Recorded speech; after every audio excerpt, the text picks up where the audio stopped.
제사장은 내 손에서 그 광주리를 받아서 내 하나님 여호와의 제단 앞에 놓을 것이며 너는 또 내 하나님 여호와 앞에 아뢰기를 내 조상은 방랑하는 아람 사람으로서 애굽에 내려가 거기에서 솥으로 거류하였더니 거기에서 크고 강하고 번성한 민족이 되었는데 애굽 사람이 우리를 학대하며 우리를 괴롭히며 우리에게 중노동을 시키므로 우리가 우리 조상의 하나님 여호와께 부르짖었더니 여호와께서 우리 음성을 들으시고 우리의 고통과 신고와 압제를 보시고 여호와께서 강한 손과 편팔과 큰 위엄과 이적과 기사로 우리를 애굽에서 인도하여 내시고 이곳으로 인도하사 이 땅 곧 젖과 꿀이 흐르는 땅을 주셨나이다.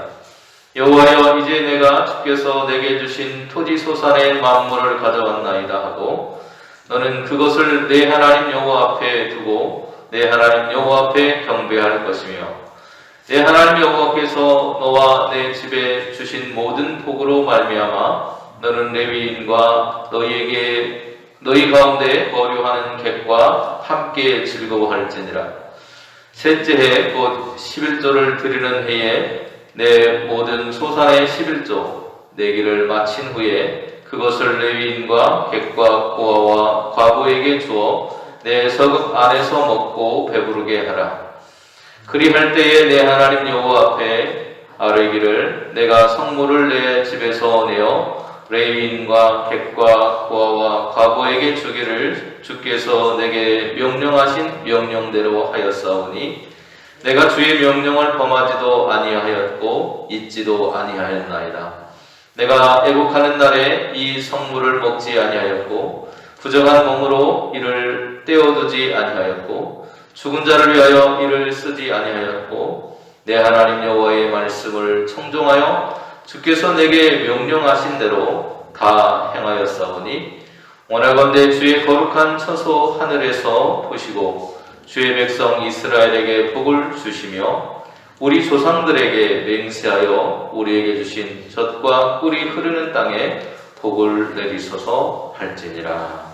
아멘. 오늘은 창조절 12번째 주일입니다. 마지막 주일인데요. 이제 이번 주가 지나면 대림절이 시작이 됩니다.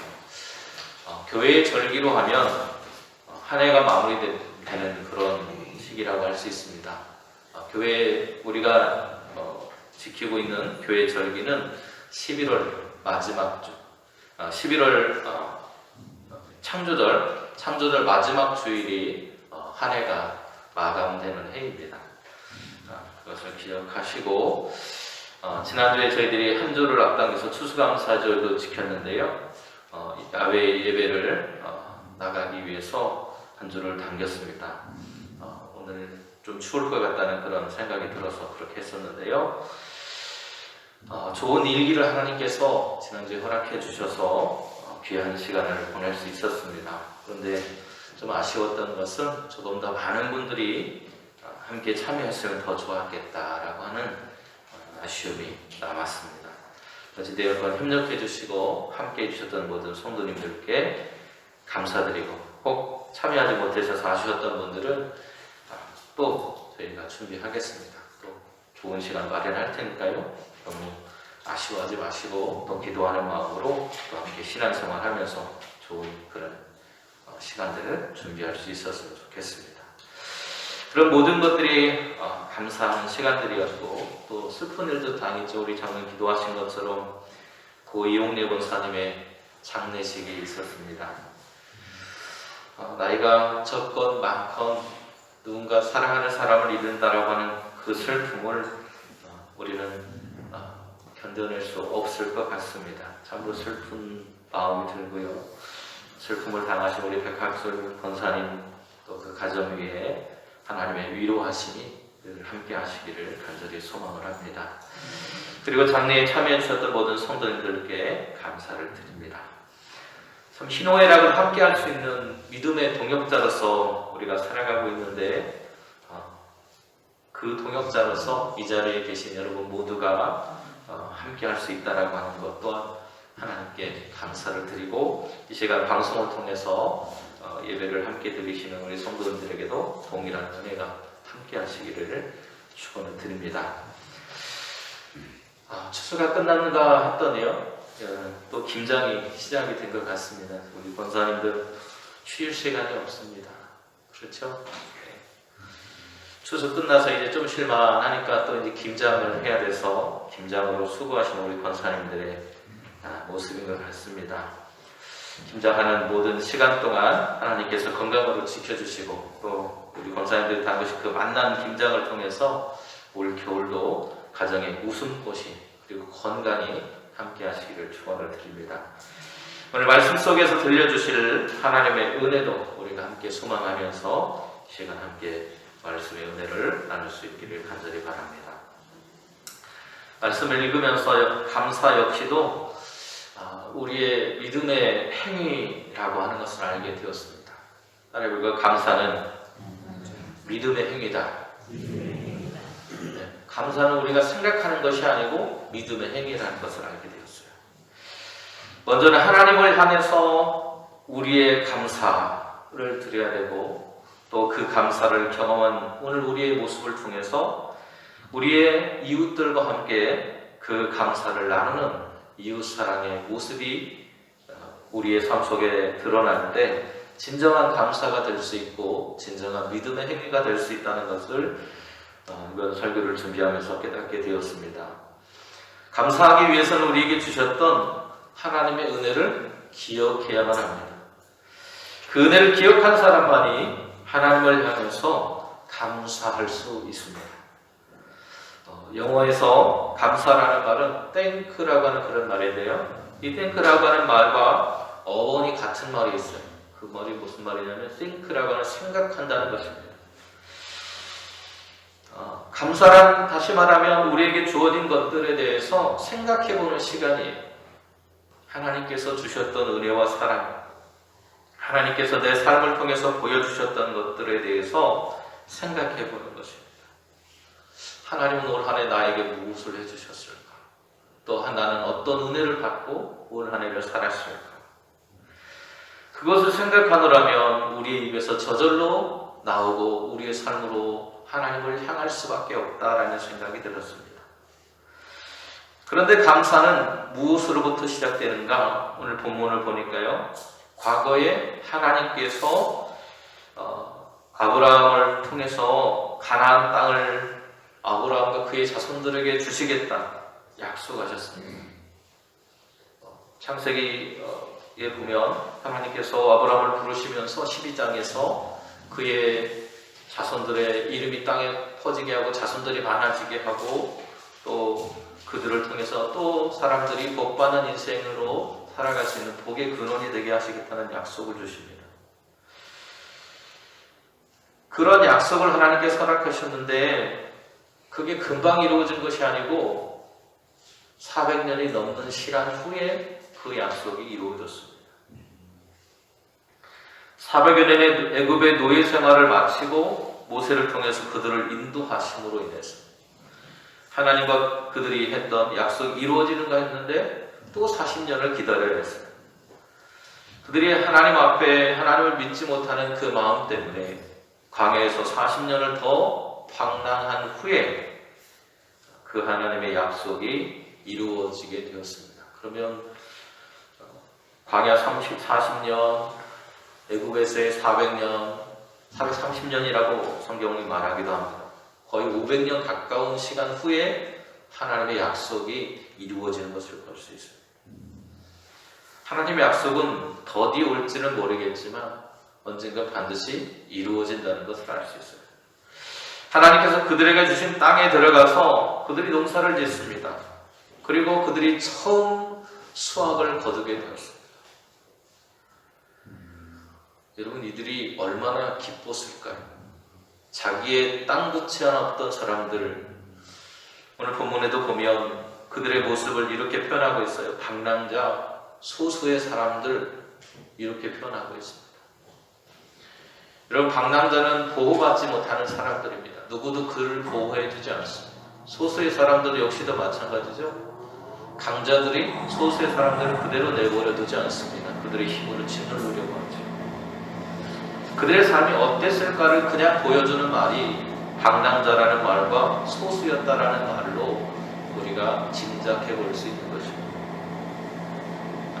그런 시간들 속에서 그들이 살아왔는데 하나님께서 그들에게 해방을 허락하시고 구원을 허락하셔서 그들에게 약속하셨던 땅에 이르도록 하셨고 그곳에서 처음 얻은 수확을 얻었다라고 하는 것을 생각해 보면 그들이 얼마나 기뻤을까를 생각하게 됩니다. 그 기쁨을 그냥 생각으로 간직하라고 하신 것이 아니고 지정해준 장소에 가서 하나님께서 원하시는 바로 그곳에 가서 하나님께 예물을 가지고 예배하라고 하고 있습니다. 감사의 제를 하나님께 드리라는 거예요. 지금까지 그들의 삶을 인도해 오신 하나님의 은혜와 긍휼을 기억하면서 하나님께 제사를 드리는 장면이 오늘 본문의 시작입니다. 버림받은 것 같은 그들의 부르짖음을 들으시고 애굽에서 하나님의 손수 그들을 건져내셨습니다. 조상들과 약속했던 그 땅을 하나님께서 허락해 주셨습니다. 이들에게 땅이 생겼다고 하는 것은 단순한 땅을 말하는 것이 아닙니다. 그들에게 땅은 생존의 장소입니다. 그들의 땅이 생겼다라고 하는 것은 보호받지 못하던 방랑의 생활이 끝나고 이제는 하나님의 보호하심과 구원의 은총이 함께하는 장소가 되었다는 것. 유랑민이 아니라 이제는 정착해서 살아갈 수 있는 그들만의 장소가 생겨난 것입니다. 더 이상 죽음의 땅을 배회하지 않아도 되는 그때가 그들에게 온 거예요. 그들은 유랑하는 사람, 방랑하는 사람들이었다. 오늘 5절 말씀 보면 너는 또 내 하나님 여호와 앞에 아뢰기를 내 조상은 방랑하는 아람 사람으로서 애굽에 내려가 거기에서 소수로 거류하였더니 거기에서 크고 강하고 번성한 민족이 되었다라고 말합니다. 소수였던 그들을 하나님의 약속대로 땅에 충만한 백성으로 만들어 주셨다. 유랑하던 이스라엘 백성들이 이제는 하나님의 은혜로 정착하게 되었습니다. 그런데 그들의 과거의 모습에 대해서 이야기합니다. 너희는 학대를 받았고 핍박받았고 압제를 당했더라. 그때 너희들이 나를 향해서 부르짖었을 때 내가 그 소리를 듣고 너희를 건져주었다. 너희는 해방의 기쁨과 구원의 은총을 경험한 믿음의 자녀들이라고 말하고 있는 것입니다. 오늘 여러분은 어떠십니까? 오늘 우리의 삶도 이스라엘과 다르지 않습니다.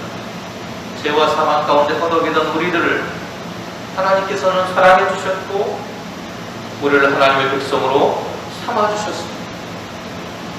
그래서 지금까지는 누리지 못했던 보호와 인도하심 속에서 하나님의 사랑 속에서 우리가 살아가는 삶을 경험하게 해주셨습니다.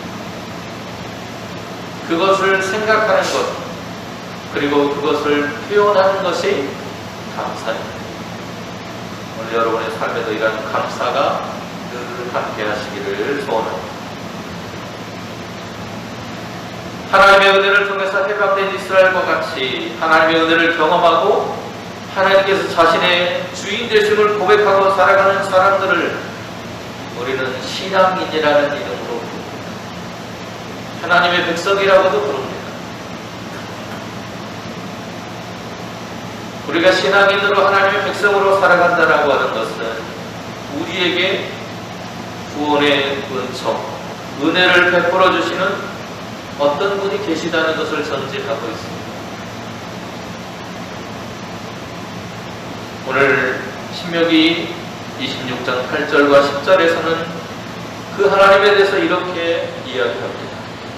여호와께서 강한 손과 편팔과 큰 위엄과 이적과 기사로 우리를 애굽에서 인도하여 내시고 이곳으로 인도하사 이 땅 곧 젖과 꿀이 흐르는 땅을 주셨나이다. 여호와 이제 내가 주께서 내게 주신 토지소산의 만물을 가져왔나이다 하고 너는 그것을 내 하나님 여호와 앞에 두고 내 하나님 여호와 앞에 경배하라고 당부하고 있습니다. 하나님은 어떤 분이십니까? 그들을 애굽에서 건져내신 분, 구원하신 분, 해방하신 분이십니다. 그리고 그들을 여기까지 인도하신 분이십니다. 그리고 그들에게 땅을 허락하시고 그 땅으로부터 소산을 얻어서 그들의 소유가 생길 수 있게 허락하신 하나님이십니다. 그들에게 주어진 모든 것이 하나님의 은혜였다는 것을 기억해야 합니다. 이스라엘 백성들은 소산물을 광주리에 담아서 하나님께 감사의 예물을 드리라고 말씀하는데 그 모든 것을 주신 분이 하나님이라고 하는 생각을 가지는 그것을 가진 사람이 하나님을 향해서 감사하고 있음을 우리는 보게 됩니다. 우리에게 주어진 것이 하나님으로부터 주어진 은혜라고 하는 것을 기억하는 사람, 그 사람이 감사할 수 있습니다. 이것이 예물을 드리고 하나님께 영광을 돌리는 예배의 형태로 드러난 것뿐입니다. 하나님의 은혜를 경험한 사람이 함께 모여서 그 은혜를 주시는 하나님을 기억하고 그 하나님의 은혜를 생각하는 시간, 그것이 예배입니다. 이처럼 모든 것이 하나님께로부터 비롯되었다고 고백할 수 있는 것을 우리는 다른 말로 믿음이라고 말합니다. 믿음이란 이처럼 우리에게 주어진 것을 기억하고 생각하는 것으로부터 시작이 됩니다. 그러나 그것이 단순히 우리의 생각에 머무르는 것이 아니라 우리의 생각을 넘어서는 삶으로 드러나야 한다고 말하고 있습니다. 올 한 해 동안 여러분은 하나님께로부터 어떤 감사를 경험하셨습니까? 또 어떤 은혜를 받으셨습니까? 여러분에게 그 모든 것을 허락하신 분이 하나님이시라는 것을 믿으십니까? 그렇다면 오늘 우리의 삶에는 감사가 있어야 하는 것입니다. 우리가 하나님께서 우리에게 구원의 은총과 삶의 보호와 돌보심으로 인도해 주셨음을 고백하였다면 우리는 여기서 한 걸음 더 나아갈 수 있어야 됩니다. 하나님께서 우리를 죄와 허물로부터 구원해 주셨음을 경험하고 믿음의 길로 살아가기로 오늘 여러분은 결단하셨습니까? 그 하나님께서 약속하신 대로 가나안을 허락해 주셨고 그들의 삶을 보호하셨고 인도해 주셨고 그들이 생존하며 살아갈 수 있는 땅을 허락하시고 그곳까지 그들을 인도해 주신 은혜를 베풀어 주신 분이라고 하는 사실을 믿으십니까? 지금까지 달려오는 동안 하나님께서 오늘 저와 여러분의 삶을 이스라엘을 인도하신 것처럼 인도하셨다는 것이 믿어지십니까? 그렇다면 우리가 해야 할 일은 그 믿어지는 것으로부터 한 단계 더 나아가서 하나님께서 우리에게 베풀어 주신 것을 우리의 삶을 통해 나누어야 된다고 말하고 있습니다. 여러분 잘 아시는 야고보서는 야고보가 우리의 믿음과 행함에 대한 이야기를 합니다. 여러분 우리는 때로 믿음과 행함이 분리된 것이라고 생각합니다. 믿음은 믿음이고 삶은 삶이고 믿음 따로 삶 따로 그렇게 되어도 괜찮다고 생각합니다. 그러나 성경은 우리의 믿음과 삶이 다르지 않다고 말하고 있습니다. 야고보는 우리의 삶이 감사한다고 말하는 것 잘하는 것이지만 그 말은 단순한 우리의 언어가 아니라 삶이 동반되는 것이어야 한다고 말하고 있는 겁니다. 헐벗고 일용할 양식을 얻지 못해서 굶주린 우리의 이웃을 우리의 눈으로 보고 있다면 우리는 그들을 향해서 우리가 가지고 있는 것을 내어줄 수 있어야 된다는 것. 그게 진정한 감사이고 사랑이고 믿음이라는 것입니다. 야고보는 이렇게 말하고 있습니다.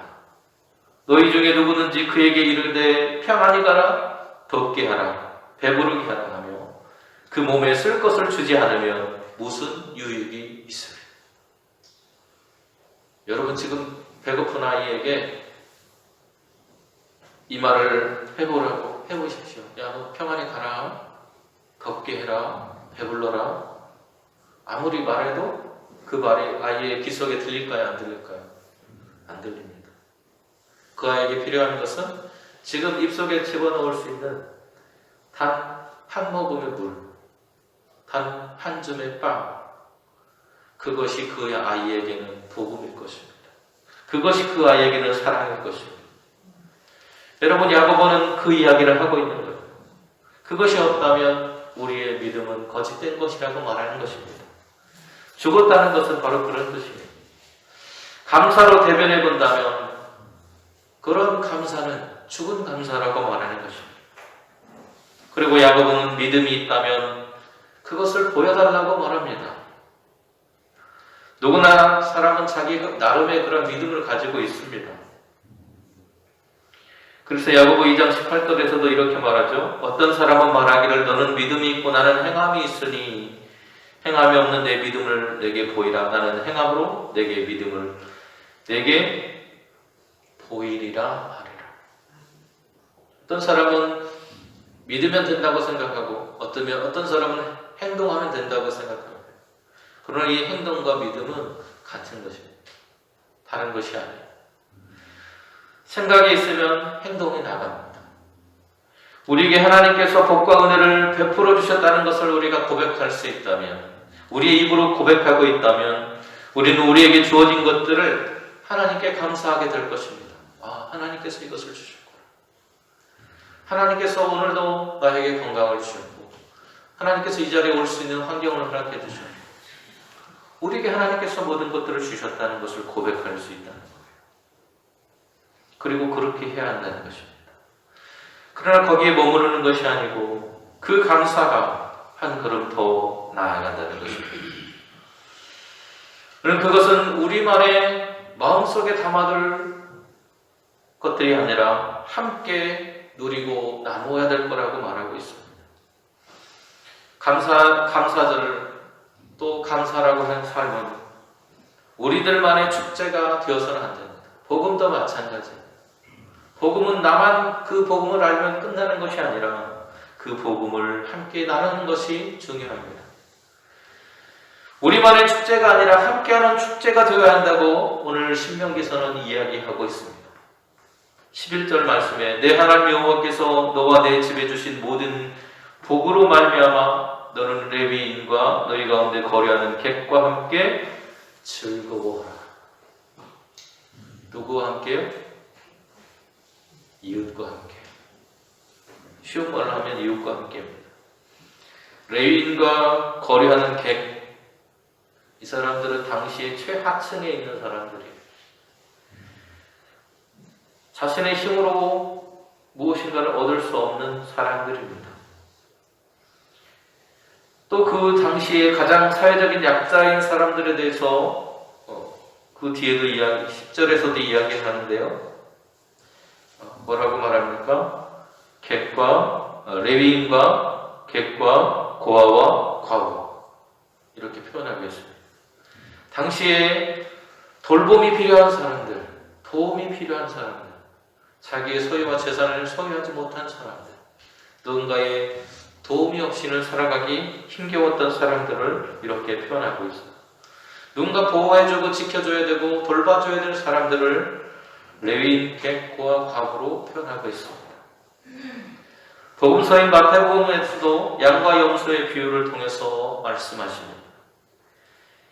여러분 잘 아는 양과 염소의 비유죠. 이 땅에 살아가는 모두를 지칭하는 것이 양과 염소입니다. 그런데 그 양과 염소는 오른쪽의 편, 주님의 오른편에 서는 자와 왼편에 서는 자가 나을 것이라고 말합니다. 오른편에 양편에 서는 사람들은 복받은 자들이라고 표현하고 또 의인이라고도 표현되어 있습니다. 보통. 마태복음에 보면 그 왼편에는 염소로 대표되는 저주받은 자들에 대한 이야기로 그들을 표현하고 있어요. 그런데 그들을 구분하는 기준이 있습니다. 어떤 사람은 복받을 사람으로, 어떤 사람은 저주받을 사람으로 구분하는 기준이 무엇인가를 봤더니 그들이 가지고 있는 생각을 실천으로 옮기는가 그렇지 않은가의 차이예요. 양들에게는, 양편에 서 있는 복받는 자 의인들에게는 이렇게 말합니다. 너희가 내가 줄일 때에 너희가 먹을 것을 주었고, 목마를 때에 마시게 하였고, 나그네 되었을 때에 영접하였고, 헐벗었을 때에 옷을 입혔고, 병들었을 때에 돌보았고, 옥에 갇혔을 때에 와서 보았다라고 말하고 있습니다. 그들에게 무엇을 했다, 너희가 해주었다라고 말하고 있는 거예요. 믿음을 생각이 아니라 삶으로 살아냈다는 것을 말합니다. 그래서 그들이 의인으로 복받을 자로 양으로 선택되었다는 거예요. 그런데 똑같은 삶을 살았는데 반대편에 염소편에 서 있는 사람들에게는 이렇게 말씀하십니다. 내가 줄일 때에 너희가 먹을 것을 주지 아니하였고, 목마를 때에 마시게 하지 아니하였고, 나그네 되었을 때에 영접하지 아니하였고, 헐벗었을 때에 옷 입히지 아니하였고, 병들었을 때와 옥에 갇혔을 때에 돌보지 아니하였다 말씀합니다. 이 사람들은 똑같이 대답합니다. 주님, 우리가 언제 그렇게 했나요? 여러분도 그렇게 대답하실지 모르겠습니다. 내가 언제 주님이었다면 내가 얼른 달려갔을 텐데요. 주님이었다면 내가 주님을 돌봐드렸을 텐데. 그런데 주님 뭐라고 말씀하십니까? 지극히 작은 자에게 한 것이 나에게 한 것이라고 말씀하십니다. 멀리 눈에 보이지 않는 하나님을 향해서 감사하려는 마음을 갖는 것은 그냥 그 생각에 그칠 뿐이라는 거예요. 하지만 우리의 주변에 있는 우리의 이웃들은 항상 우리 옆에 있기 때문에 그들을 돌보고 살아가는 것이, 그들을 지켜주는 것이 주님을 향해서 하는 것과 다르지 않다고 말씀합니다. 지극히 작은 자, 돌봄과 사랑이 필요한 그들에게 오늘 그 사랑, 그 마음, 그 삶을 보여주는 것, 그리고 그들에게 행하는 것, 그것이 믿음이고 감사라고 말하고 있는 것입니다. 이에 대해서 마태는 마지막에 그들의 삶의 갈림에 대해서 이렇게 이야기해요. 그들은 영벌에, 의인은 영생에 들어갈 것이다. 우리가 영생의 길을 걸어가고 영벌을 받는 기준은 한 가지입니다. 우리가 믿은 것을 살아냈는가? 오늘 믿음대로 나는 살아가고 있는가? 오늘 주님이 우리에게 묻고 계십니다. 그것에 이해할 수 있다면 저와 여러분은 승리한 인생을 살아가고 있는 것입니다. 이스라엘 백성들은 하나님 말씀에 순종하는 진정한 믿음을 실천한 후에 자신들에게 약속하신 땅의 복을 내려달라고 간청하고 있습니다. 사랑하는 성도 여러분, 감사는 단순히 우리의 생각에 머무는 것이 아닙니다. 하나님이 주신 것들을 생각함으로부터 시작하는 것입니다. 그 시작으로부터 우리는 감사를 하나님께 돌리고 하나님의 그 감사를, 은혜를 우리에게 주신 분임을 기억하고 내게 주셨던 그 은혜와 사랑을 우리의 이웃들과 함께 감사하고 기뻐하고 축제로 만드는 것, 그것이 진정한 감사요 믿음입니다. 그것은 더 나아가서 우리의 사랑이 필요한 이웃과 함께 나누는 데까지 이르러야 진정한 감사로, 진정한 믿음으로 하나님께 인정받을 수 있다는 사실을 오늘도 기억하며 살아가는 저와 여러분이 되실 수 있기를 축원을 드립니다. 기도하시겠습니다. 은혜로우신 하나님, 오늘 우리가 젖과 꿀의 복을 누리려면 하나님께서 우리에게 베푸셨던 것들을 기억하고 또 그것을 경험한 사람으로 하나님께 감사하고 그 감사한 마음으로 하나님께서 우리에게 주셨던 것처럼 우리의 이웃들에게 아낌없이 나누고 사랑할 수 있는 교회와 성도가 되어서 하나님께 복받는 인생을 살아갈 수 있도록 우리를 인도하시고 우리의 마지막이 영원한 생명의 주인공이 되는 복된 길을 걸어갈 수 있도록 허락하여 주시옵소서. 그래서 하나님께 영광 돌리고 세상 사람들에게 교회의 참된 모습을 보여줄 수 있는 변화된 교회가 되도록 하나님 인도하여 주시옵소서. 예수님의 이름으로 기도드립니다.